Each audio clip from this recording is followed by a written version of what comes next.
This isn't some internet rumor, this is my story. One Saturday morning, I walked out to feed my cows and found a full-blown wedding happening in my pasture. White tents, champagne towers, a string quartet playing under my oak trees. And right there, barking orders like she owned the place, was HOA President Karen Whitmore, the same woman who once tried to fine me for ugly fences. When I asked what in the world they were doing, she smirked and said, "Relax, it's community property now." Community property on my deeded farmland that's been in my family for 3 generations. That was the moment I realized she wasn't just rude. She was declaring war. And if Karen thought she could use my land for her daughter's fairy tale wedding without permission, she was about to learn what happens when you trespass on a farmer's patience. Before we get into how I turned that wedding into the mess it deserved to be, tell me, where are you watching from and what time is it there? And make sure you hit subscribe, because the revenge in this story, oh, it's worth every second. My name's Daniel White, and I've lived on this land my entire life. 200 acres of rolling pasture, oak trees, and a red barn that's been standing since my grandfather built it in 1948. I've fixed every fence, milked every cow, and buried every dog under that same sky. This place isn't just dirt to me, it's blood, sweat, and generations of pride. For most of my life, things were peaceful. My nearest neighbor was half a mile away, and the only noise I heard came from tractors and crickets. But all that changed 5 years ago when the county sold off a chunk of land next to mine. That's when the Maplewood Heights Homeowners Association was born, a cluster of shiny new modern country homes filled with people who wanted to pretend they lived in the countryside, as long as it didn't smell like it. At first, I tried to be polite. When the newcomers stopped by to admire the view, I waved and offered them eggs or honey. But most of them weren't the friendly small-town type.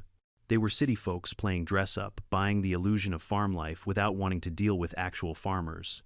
And among them, one woman stood out like a weed in a field of wheat, Karen Whitmore, president of the HOA, loud, entitled, and permanently offended by anything that didn't fit her idea of aesthetic consistency.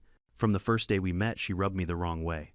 She drove up to my fence in her spotless white SUV, lowered her sunglasses, and said, "Are you aware your cows are visible from our cul-de-sac? Some of our residents find that unpleasant." I thought she was joking. I laughed. She didn't. That was the first of many complaints Karen filed with the county, and even with me directly, about the smell of manure, about the sound of my tractor, about the rooster crowing at sunrise, and even about the way I stacked my hay bales. She once called my red barn an eyesore that lowers property values. I told her, "Lady, this barn was here before your subdivision had plumbing." But Karen didn't care. She wasn't used to hearing no. Every HOA meeting she ran turned into a mini dictatorship, where she lectured her neighbors about lawn heights, mailbox colors, and even the type of flowers they could plant. Some of them quietly agreed with me that she was unbearable, but they were too scared to cross her. The truth is, she thrived on control. The HOA gave her just enough power to believe she could boss around the entire county, and she loved every minute of it. My property sat just outside the official HOA line, but that didn't stop her from trying to extend her reach. She once left me a printed letter on HOA stationery, mind you, demanding I keep my livestock within acceptable community odor limits. I framed it in my barn as a joke. But things really started boiling a few weeks before the wedding incident. I noticed survey flags popping up near the edge of my north pasture. Neon orange stakes lined up like they belonged to some construction project. I walked over thinking maybe the county was expanding the road. Instead, I found 2 men with clipboards marking measurements. "Morning," I said. "What's all this for?" One of them looked nervous. We're with Maplewood Heights Event Committee. We're just assessing the field for an upcoming community celebration." I laughed again, that same laugh I gave Karen months ago. "This field," I said, tapping the ground with my boot, "belongs to me, not your HOA." They looked at each other and packed up quick. I thought that was the end of it. Oh, how wrong I was. A few days later, I ran into Karen while getting mail at the end of my drive. She smiled, that tight fake smile of hers. "Daniel," she said, "we're planning a little celebration soon, my daughter's wedding. We'd love to have it with a rustic country charm. You know, hay bales, wide open fields, that sort of thing. I'm sure you wouldn't mind helping out your community," I told her politely. "I don't rent out my land. Never have, never will." Her smile vanished. "You're not being very neighborly, Daniel. Everyone benefits from Maplewood events." "Funny," I said. "I don't remember signing up for your HOA." She muttered something about greedy farmers and stormed off, heels clicking against the gravel. I didn't think much more of it until that Saturday morning. That's when I woke up to the sound of generators and music drifting through my window. At first, I thought maybe one of my neighbors was hosting a big barbecue, but when I stepped outside, I froze. Across the pasture, my hayfield was crawling with workers. They were setting up massive white tents. Strings of lights hung from poles. Tables with white tablecloths gleamed under the sunday. I even spotted a flower arch planted right in the middle of my field where my tractor usually drives through. I jumped on my ATV and rode down the dirt road toward them. The closer I got, the clearer it became. This wasn't a small gathering. It was an event. Dozens of people were setting up sound systems, floral arrangements, and catering stations. A man in a polo shirt with a clipboard waved at me as if I were part of his crew. "You're the supplier, right? The hay bales go near the arch." I slammed the brakes and shouted, "I'm the owner, and you're trespassing." That got his attention. He turned pale and stammered something about the HOA, giving full permission. And right on cue here came Karen, dressed in designer sunglasses, holding a latte, strutting through my field like it was her backyard. "Daniel," she said with fake delight, "isn't this just wonderful? A perfect use of all this empty space." I took a deep breath. "Karen, what part of private property do you not understand?" She tilted her head. "Oh, come on. It's community property now. We even mowed part of it for you. My daughter's getting married, and this land looks so much prettier without all those cows around." I stared at her, jaw tight. "Get off my land, Karen, now." She laughed, actually laughed, and turned to the workers. "Ignore him. He's bluffing." That was the moment something inside me clicked. I didn't shout. I didn't argue. I just smiled and pulled out my phone, recording every single thing she said. Because I knew from that instant this wasn't going to end with words. That evening I called the county office to verify my boundary lines. The clerk confirmed it in black and white, my fence line, my deed, my rights. Karen had no legal claim to a single inch. By the time I hung up, the sun was setting over my field now, half covered in white tents and fairy lights. The cows were pacing nervously, sniffing at the trampled grass. I sat on the porch with a cup of coffee, watching as the last of the workers packed up for the night. They thought they'd pulled one over on me. They thought the quiet farmer next door wouldn't fight back. But I had other plans. As I watched the wedding setup glowing in the distance, a grin crept across my face. If Karen wanted rustic charm, I was going to give her a version she'd never forget.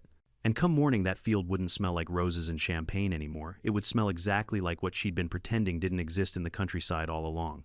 Because out here, justice comes in the form of cow manure, fresh, warm, and poetic. By Friday afternoon, the so-called community event had turned into something that looked like a full-scale county fair minus my consent. The closer the wedding got, the more people poured onto my property. White delivery vans rolled through my gate as if they owned the place, caterers unloading champagne crates, florists arranging roses worth more than my monthly feed bill. They had even run power cables across my pasture, looping them through my fence posts. The smell of trampled grass mixed with perfume and hairspray. It was the kind of smell that didn't belong anywhere near a farm. My cows had retreated to the far end of the field, snorting at the invasion.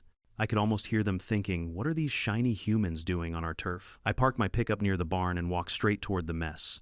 My boots sank into the dirt that had once been fresh hay. A young man with slick-back hair and a walkie-talkie intercepted me.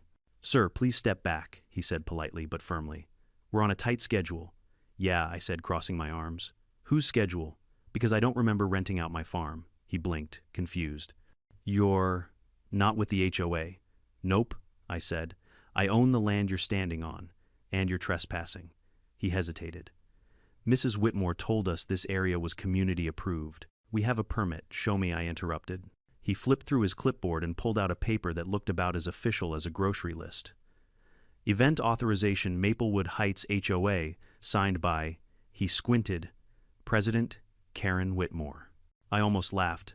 "That's cute. You realize an HOA permit means nothing outside their boundary, right?" he stammered. "You'll have to take it up with Mrs. Whitmore." "Oh, I intend to," I said, pushing past him. And there she was, Karen Whitmore herself, in all her overconfident glory. She wore a wide-brimmed hat, a floral blouse, and the kind of smirk that makes your blood pressure rise. She was supervising workers who were setting up a huge arch covered in pink and white flowers right where my irrigation line ran underground. "Well, if it isn't Farmer Dan," she called out cheerfully. "You're just in time to see the magic." "Magic," I repeated. "Karen, you're building a fantasy on my property. You need to pack up and leave. Now." She sighed dramatically, like a teacher explaining basic math to a stubborn child. "Daniel, really. The HOA voted that this open land serves as a shared community buffer zone. It's for the greater good. Besides, my daughter deserves a beautiful backdrop for her wedding. We all win. We all win," I said. "Lady, my fence is the property line. And that line doesn't move just because you don't like how it looks." Her voice sharpened. This attitude is exactly why people complain about you. We're trying to bring class and value to this neighborhood, and you're stuck in the past with your animals. I couldn't help but grin. Funny those animals never tried to steal my land. She turned away, waving me off like a fly. Don't be dramatic, it's just one day. One day too many. I took out my phone and started recording. The camera caught her yelling at me, the workers hammering stakes, the floral crew digging holes. Evidence. Cold, hard, undeniable. She noticed and scowled. You can stop filming, Daniel. You're being childish. Karen, you're standing on my property. I'm documenting theft of use. That's not childish, it's smart. For a second, she looked unsure. But then she doubled down, as people like her always do. Fine, record all you want. By the time you finish, the ceremony will already be over. I said nothing, just smiled and walked back to my truck. Because deep down, I already knew words wouldn't fix this. When I got home, I called the county land office again, asking them to email me the latest GIS parcel map. Within minutes, I had it black lines, coordinates, and my name printed neatly over the very field they were trampling. I even printed it out and pinned it to the fridge. Then I called my old friend Sheriff Don McAllister. We'd gone to school together. Don, I said, I've got an HOA problem. He sighed immediately. Is it Karen again, bingo? They're setting up a wedding on my property tomorrow. He chuckled. You serious? Dead serious. Well, that's trespassing, but unless they cause damage or refuse to leave when asked, it's mostly civil. You could press charges, but it'll take time. Time's fine, I said. I just wanted to know where the line is legally. He paused. The line's your fence, Danny. You're within your rights to protect your land. Just don't do anything stupid. I smiled, looking out the window at the glowing fairy lights now flickering in my field. Define stupid, he groaned. You know what I mean. No violence, no property damage. Record everything. Already on it, I said, hanging up. That night, I didn't sleep much. I sat on my porch, listening to crickets, while my cows shifted restlessly in the distance. The laughter of workers still echoed faintly under the night sky. My field, my home, had been turned into someone else's playground. I thought about my grandfather, who used to say, a man's land is his word made solid. And right then I swore no one, especially not an HOA queen, would take that word away from me. Around midnight, the workers finally left. The tents shimmered in the moonlight, perfectly set for tomorrow's magical wedding. White chairs in rows, a dance floor, a small wooden sign that said, Whitmore Wedding Happily Ever After. I took a deep breath and walked across the field, boots crunching over the flattened grass. The air was calm, cool, and still. I crouched near the arch and felt the soil damp and soft from the irrigation line they'd probably damaged. Perfect. As I stood there under that ridiculous flower arch, I realized something. Karen thought she'd humiliated me. She thought she could walk all over me because I was just a quiet farmer with no influence. But what she didn't realize was that quiet doesn't mean powerless. It means patient. And patience on a farm grows into something powerful, especially when mixed with a little manure. I walked back to the barn, flipped on the light, and stood in front of my tractor. There it was, the big red John Deere, with the manure spreader hooked on the back. I ran my hand across the metal edge, smiling to myself. An idea was forming, half petty, half poetic, and entirely satisfying. I spent the next hour double-checking the spreader, making sure the engine purred like a cat. I even topped it off with the freshest, richest manure pile we had, courtesy of my most productive cow, Daisy. As I locked up the barn, I looked back toward the glowing wedding site one more time. I could almost see tomorrow playing out in my head, Karen's smug grin fading the guests' horrified faces, the bride's shrieks. Yeah, tomorrow was going to be one for the history books. Before heading to bed, I opened my phone and hit record. The camera framed my dark field and the moon overhead. This is Daniel White, I whispered into the mic. And tomorrow the HOA learns what farm-fresh revenge really smells like. Then I smiled and hit save. Saturday morning broke warm and bright, one of those perfect Nebraska days where the air smells like sunlight and soil. Except this time it also smelled like perfume, exhaust, and arrogance. By 7 a.m., cars began flooding the gravel road that ran along my fence. Luxury sedans, SUVs with ribbons on their hoods, even a white limousine that looked way too fragile for farm country. The entire Maplewood Heights HOA had apparently decided to attend. I poured myself a cup of coffee and stood on my porch watching as the guests poured out, dressed in pastel suits and glittering dresses. They tottered across my pasture in high heels, complaining about the mud they were creating themselves. Watch the cow poop, one woman squealed. I chuckled under my breath. If only you knew what's coming, I thought. From my porch, I could see Karen Whitmore commanding the chaos like a general preparing for battle. She wore a flowing pink dress and a giant sun hat, barking orders into a walkie-talkie. Her husband trailed behind her, looking like a man who'd rather be anywhere else. "Get those flowers centered, and where's the cake?" I said. "The cake should be refrigerated," she shouted. As she paced across my field, she didn't even glance at my house. To her, I was invisible, the background character in her little production. That was fine by me. Invisible men make the best revenge artists. At 9:00 sharp, the orchestra started playing. Violins, cellos, and a harp all echoing across my pasture. The music was so loud it startled my cows, who began mooing in protest. I went to calm them, but not before I noticed something that made my jaw tighten. One of the workers had moved my fence posts. They'd taken down a 20-foot section to make room for a better view of the ceremony. My property line erased without a thought. That was it. I wasn't just angry anymore, I was locked in. I walked back to my house, grabbed my camera, and began recording from the upstairs window. Every moment, the guests sitting the officiant, speaking the bride, walking down the aisle, captured in full HD. The perfect evidence. The bride, Karen's daughter, was radiant in a designer gown, though her smile looked stiff. The groom, a lanky man with slick hair, fidgeted the entire time, probably wondering why the air smelled faintly like cows and gasoline. I watched as Karen dabbed her eyes dramatically during the vows, pretending to be some noble matriarch. The hypocrisy almost made me laugh. And when the officiant said, "If anyone objects, speak now or forever hold your peace," I raised my coffee mug toward the window and muttered, "Oh, don't worry, I'll speak later." By noon, the ceremony was over. Guests clapped, music blared again, and the real party began, the reception. Caterers wheeled out trays of champagne, while a DJ started blasting pop songs that echoed clear across the farm. My cows, already irritated, began stamping and mooing louder. I stood at the edge of my porch, arms crossed, watching the madness unfold. One of my bulls, Max, had wandered near the fence, snorting at the commotion. A few guests took selfies with him like he was a zoo exhibit. One even threw him a bread roll. I nearly yelled, but then decided to record that too. Evidence. Always evidence. Around 1:30, a county sheriff's cruiser pulled up my friend Sheriff Don McAllister. He stepped out, hat tipped, low, chewing gum like a man who didn't want to be there. "Morning, Danny," he said quietly, walking up to my porch. "Heard there's a little dispute." I handed him my coffee mug. "You could say that." He sighed. "Karen filed a preemptive complaint saying you were harassing her event." I laughed. "Harassing? I'm on my land. She's the one who turned my pasture into a wedding venue." Don scratched his beard. "Yeah, I figured as much. I checked the parcel map before coming. You're clean as a whistle.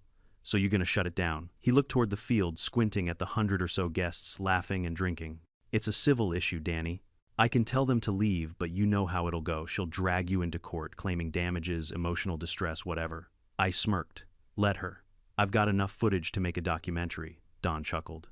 "Just don't make things worse." "All right, no promises," I said, and he gave me that look, half amused, half worried. He left soon after parking his cruiser down the road in case things got out of hand.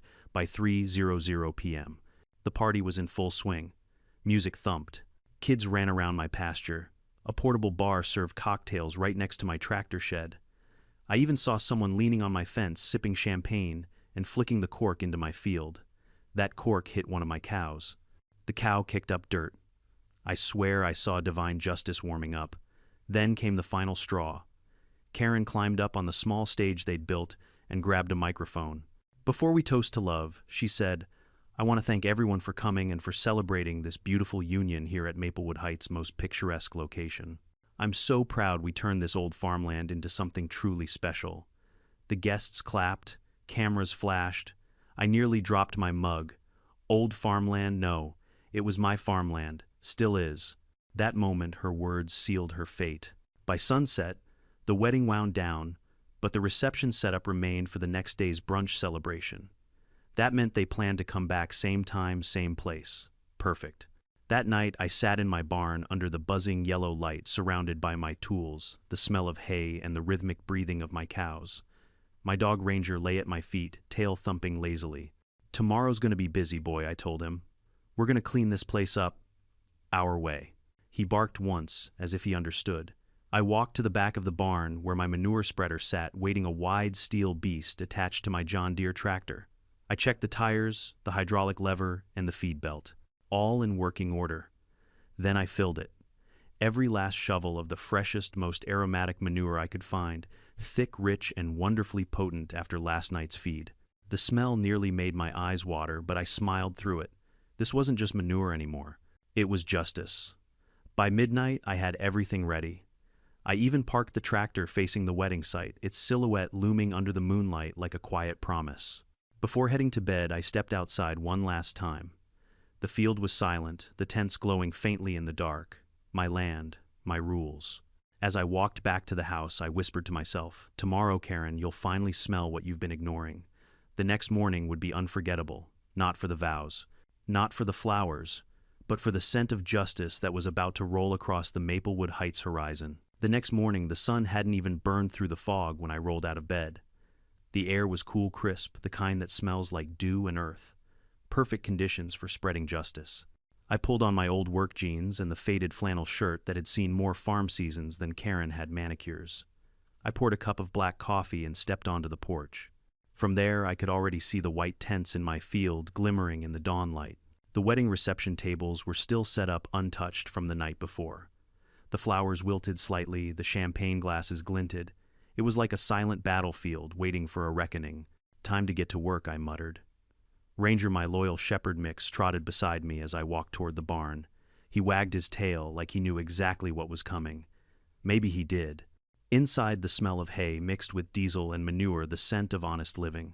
I climbed into my green John Deere tractor, turned the key, and felt the engine rumble to life beneath me. The manure spreader attached to the back rattled gently, fully loaded and ready to deliver a lesson in respect. I'd spent hours last night collecting the freshest, richest manure I could find, courtesy of Daisy Max and the rest of the herd. The pile was still warm, practically steaming. Nature's own revenge, organic and effective.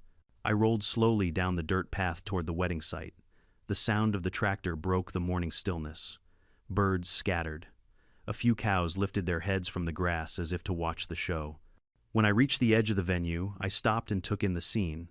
Rows of white chairs neatly arranged in front of the arch, a long buffet table covered with white linen. Pink flower petals scattered over the ground.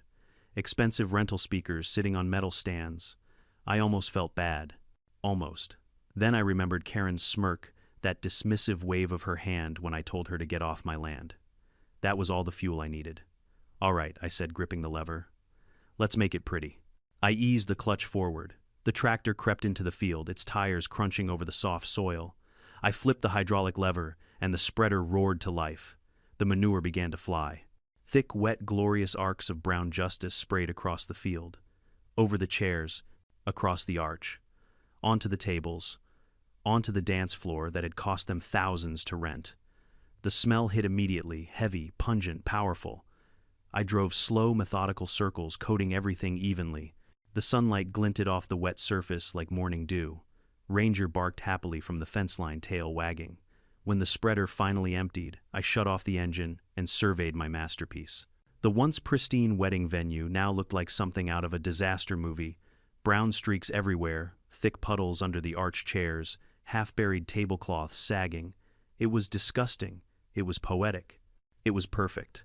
I parked the tractor, climbed down, and walked toward the wooden "Welcome to the Whitmore" wedding sign. It stood there proudly surrounded by chaos. I picked it up, wiped some dirt off it, and planted it firmly back into the ground, but not before hanging my own hand-painted sign underneath. "Private property trespassers, get fertilized." That made me laugh out loud.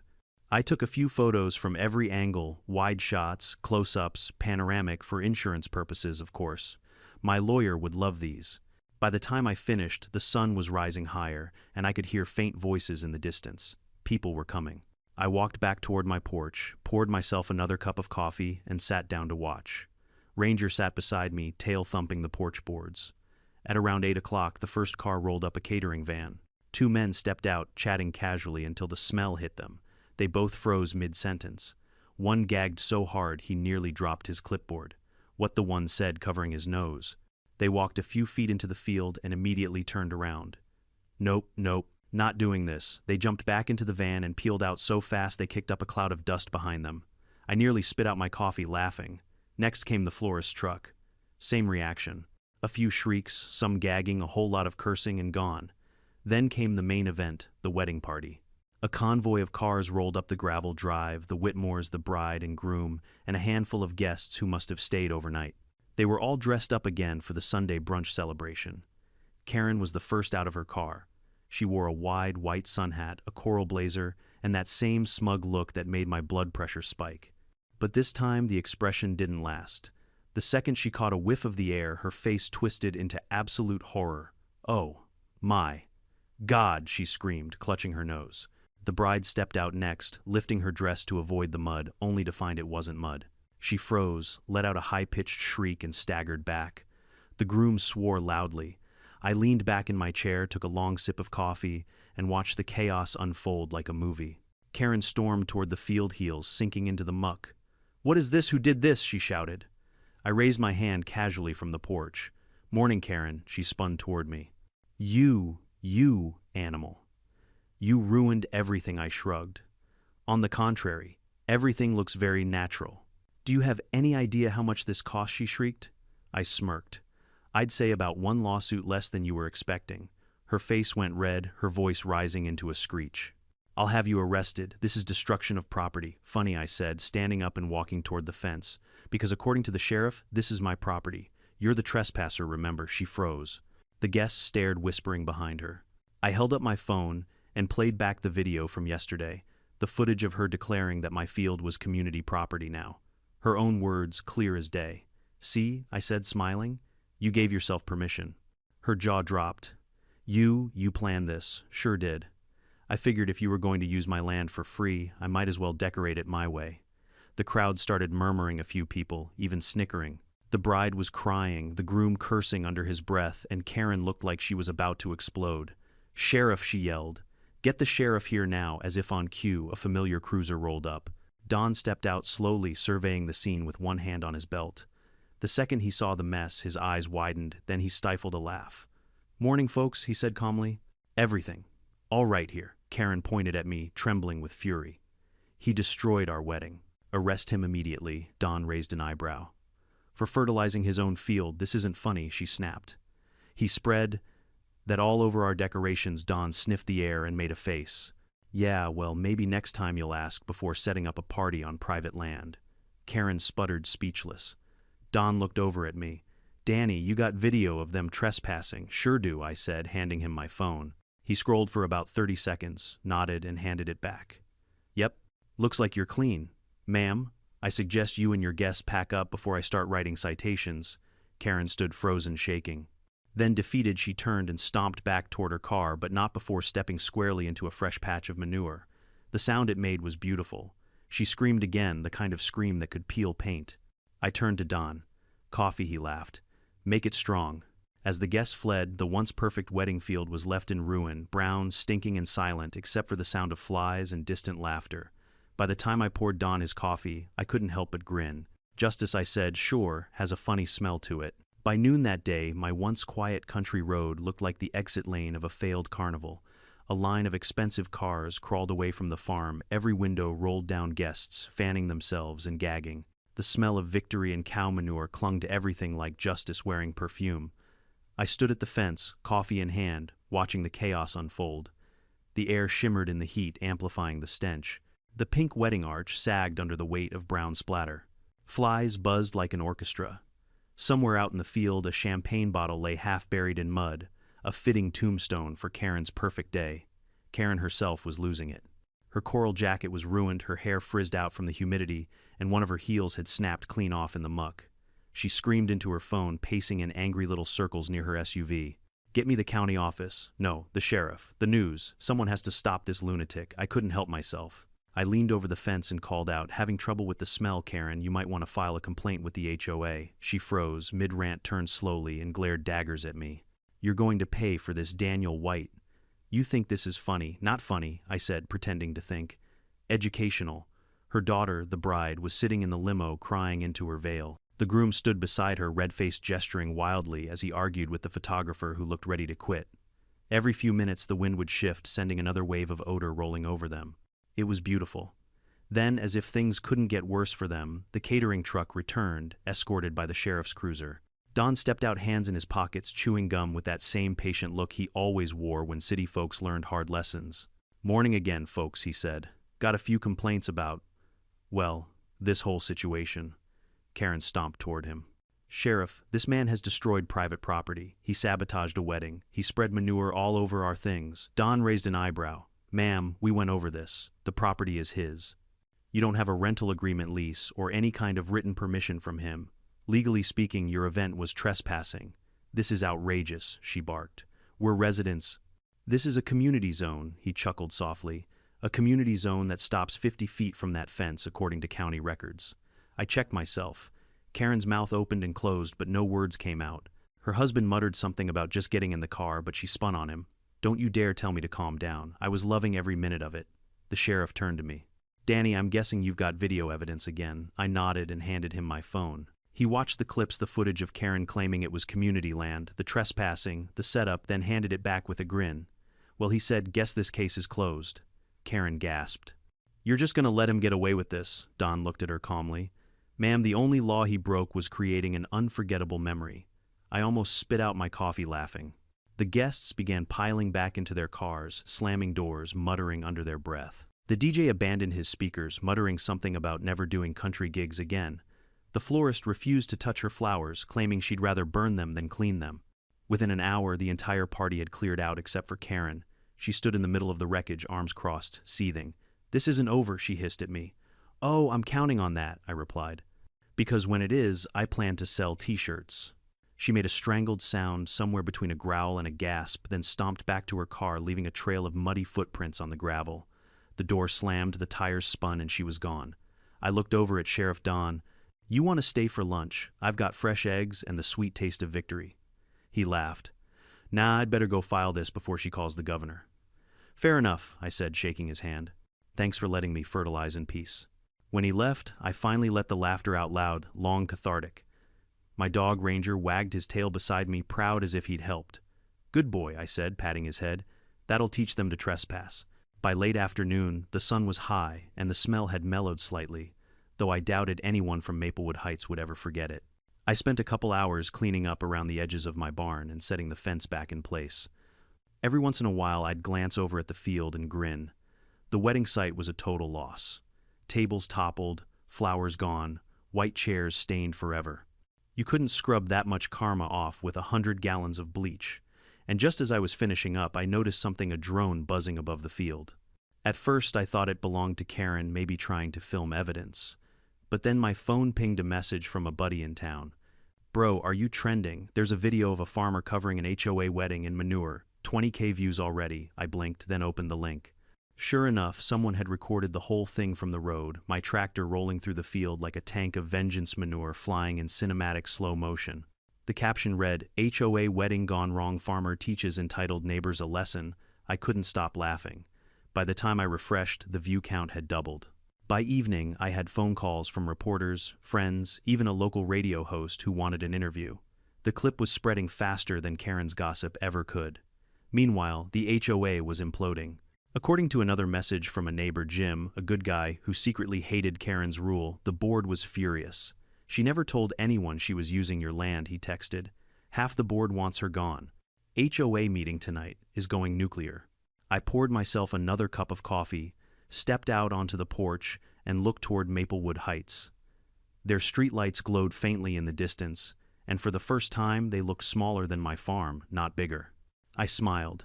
Guess the kingdom's losing its queen.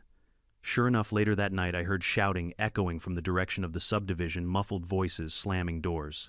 I didn't need to see it to know what was happening. Karen's little empire was crumbling.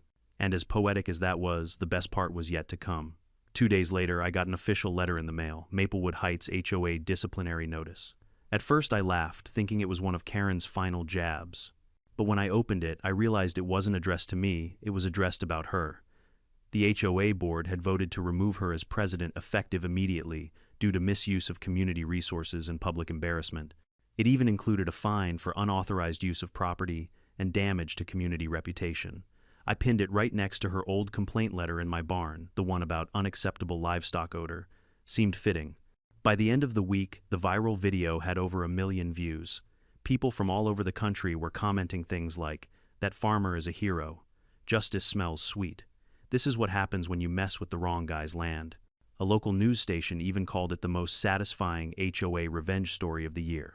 Karen, meanwhile, went silent. No more letters, no more visits, no more pastel SUVs creeping down my driveway. Peace had finally returned to the farm, along with a faint, lingering scent of poetic justice. That evening, I sat on my porch watching the sun set over the field, my field glowing gold under the sky.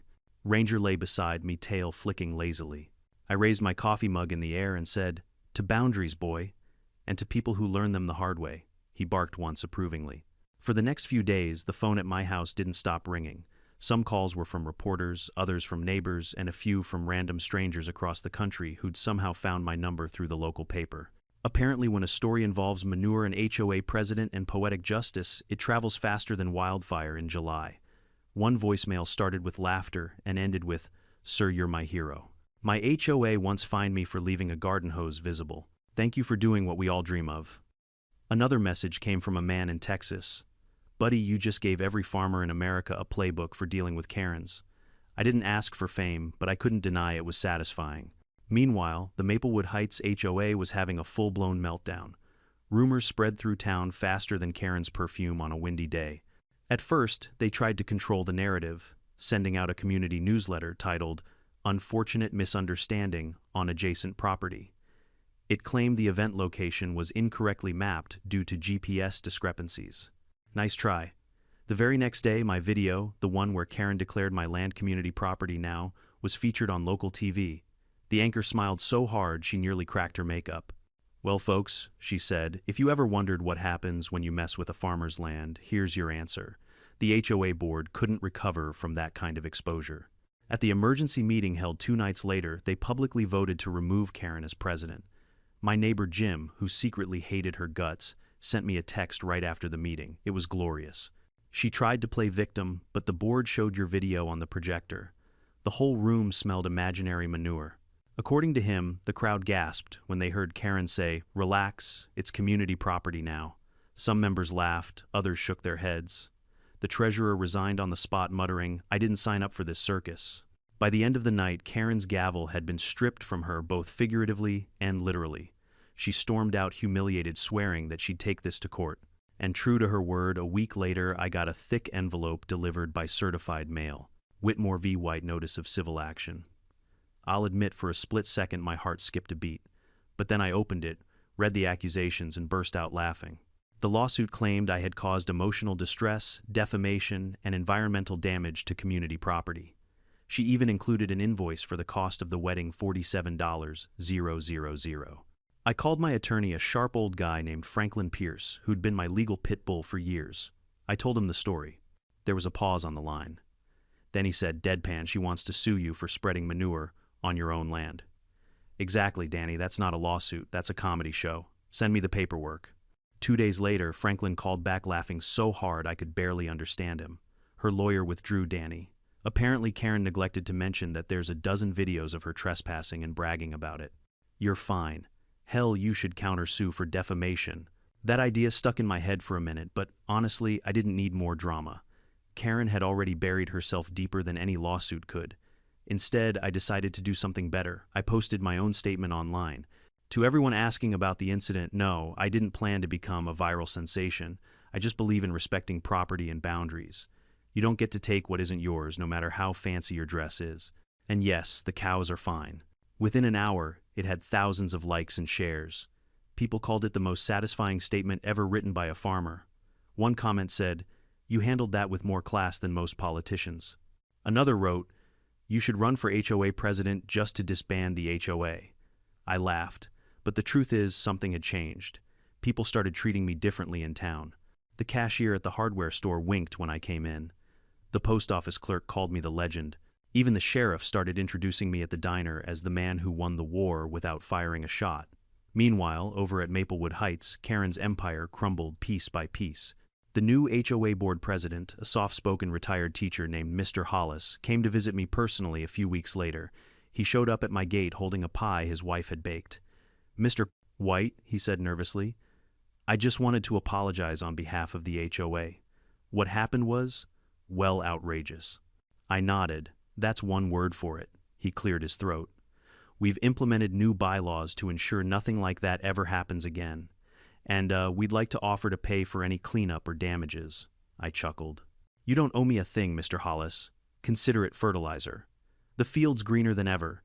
He blushed, handed me the pie, and left quickly, probably afraid I'd make him sign something. After that, peace returned. The HOA kept to their side of the fence, and I kept to mine. No more letters, no more drones, no more pastel SUVs creeping up the driveway. But one afternoon, about 2 months later, I was in town picking up supplies when I ran into Karen herself. She looked different, thinner. Her hair shorter, darker, like she was trying to disappear. She was loading groceries into her trunk when she noticed me. For a moment, we just stared at each other. Then she said, "You think you won, don't you?" I smiled. "I didn't need to win. I just needed you to stop." Her jaw tightened. "You embarrassed me. You humiliated my family." I nodded slowly. "You did that all by yourself, Karen." She opened her mouth to reply, then shut it, slamming the trunk shut instead. Her tires squealed as she sped off. I stood there for a while, watching her car disappear down the road, feeling oddly satisfied. Not gloating, not angry, just peaceful. Justice, I realized, doesn't always come from courtrooms or cops. Sometimes it comes from standing your ground, from reminding people that respect is earned, not demanded. A week later, I received a check in the mail, $1,000. It came from the new HOA board marked as community goodwill. I donated it to the local 4-H club for kids raising livestock. Figured it was better used teaching the next generation that farmers aren't the villains people think they are. And then came the cherry on top. The county invited me to speak at an agriculture awareness event. The organizer said, "You represent what rural integrity looks like, and your story, well, people can't stop talking about it." When I walked on stage that evening, facing a crowd of ranchers, students, and small-town families, I kept my words simple. I'm not a hero. I'm just a man who loves his land. And if standing up for it made me famous, so be it. But I'd rather be known for what I protect than for what I let people take. The crowd applauded. Some even cheered. Afterward, a young farmer came up and said, "Sir, I showed your story to our HOA president last week. He hasn't complained once since." I laughed so hard, I nearly dropped my hat. When I got home that night, I sat on the porch again, the stars glittering over the quiet fields. The smell of fresh-cut hay filled the air, clean, honest, earned. I looked over at the spot where Karen's wedding had once been. The grass there grew greener and thicker than anywhere else. I guess manure really does make things thrive in more ways than one.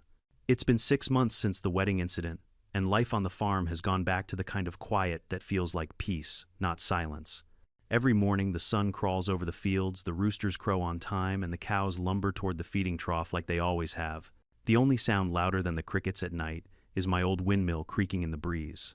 But even with everything calm again, the echoes of that chaos still linger in the air, and I'll admit in my heart, I never set out to humiliate anyone. I didn't wake up one morning thinking, today I'm going to go viral. I just wanted people to respect boundaries, something that seems simple until you're the one being trampled on both literally and figuratively. The grass has long grown back in the field where Karen held her infamous wedding. In fact, it's the greenest patch on the property now, thick and lush, probably thanks to the extra nutrients. Sometimes I stand by the fence and stare at that spot, remembering the chaos, the laughter, and the look on Karen's face when her perfect day turned into a muddy, smelly nightmare. It's poetic, really. Nature always balances things out.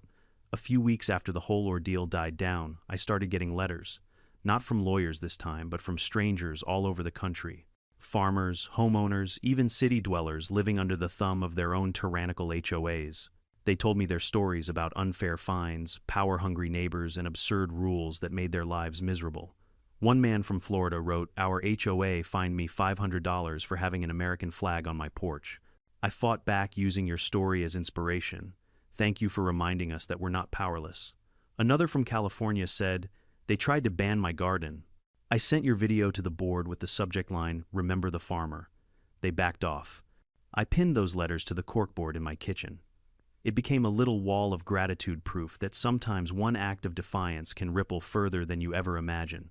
Even the local school invited me to speak. The principal introduced me as the man who taught a lesson in boundaries without saying a single bad word.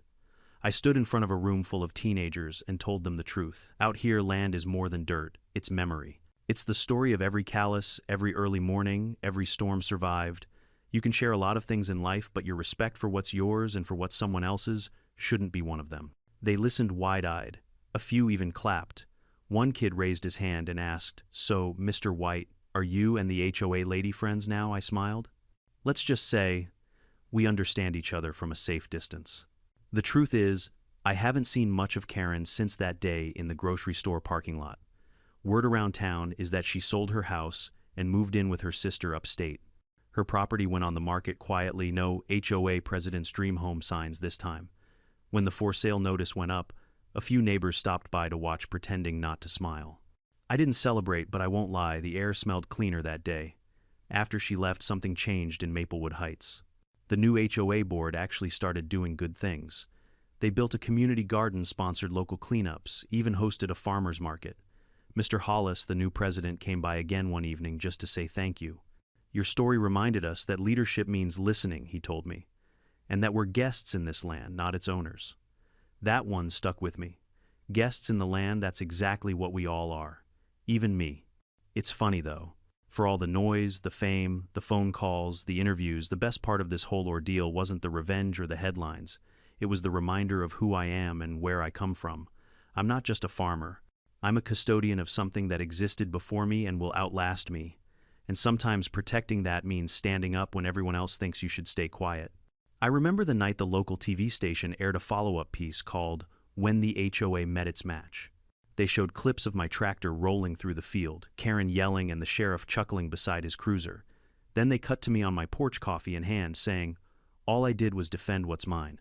You can't build your dreams on someone else's ground." That clip became one of those quotes people started sharing online. Some printed it on mugs. Someone even sent me a t-shirt that said "Fertilize the Problem" in bold letters. I laughed so hard I nearly choked on my coffee. But, humor aside, I realized something deeper. There's a strange kind of power in quiet dignity. You don't have to scream to be heard. You just have to act with patience, with purpose, and maybe with a little creativity. These days, when I wake up and look out at that field, I don't see the mess anymore. I see a lesson, one that took a few gallons of manure and a whole lot of nerve to teach. I built a new fence along the property line, higher, sturdier, lined with oak posts that'll probably outlive me. On each post, I hung a small wooden plaque that says, "Respect boundaries, grow peacefully." Visitors always ask if I put that there because of Karen. I just smile and say, let's call it insurance. One morning, as I was painting the last post, my neighbor Jim came by.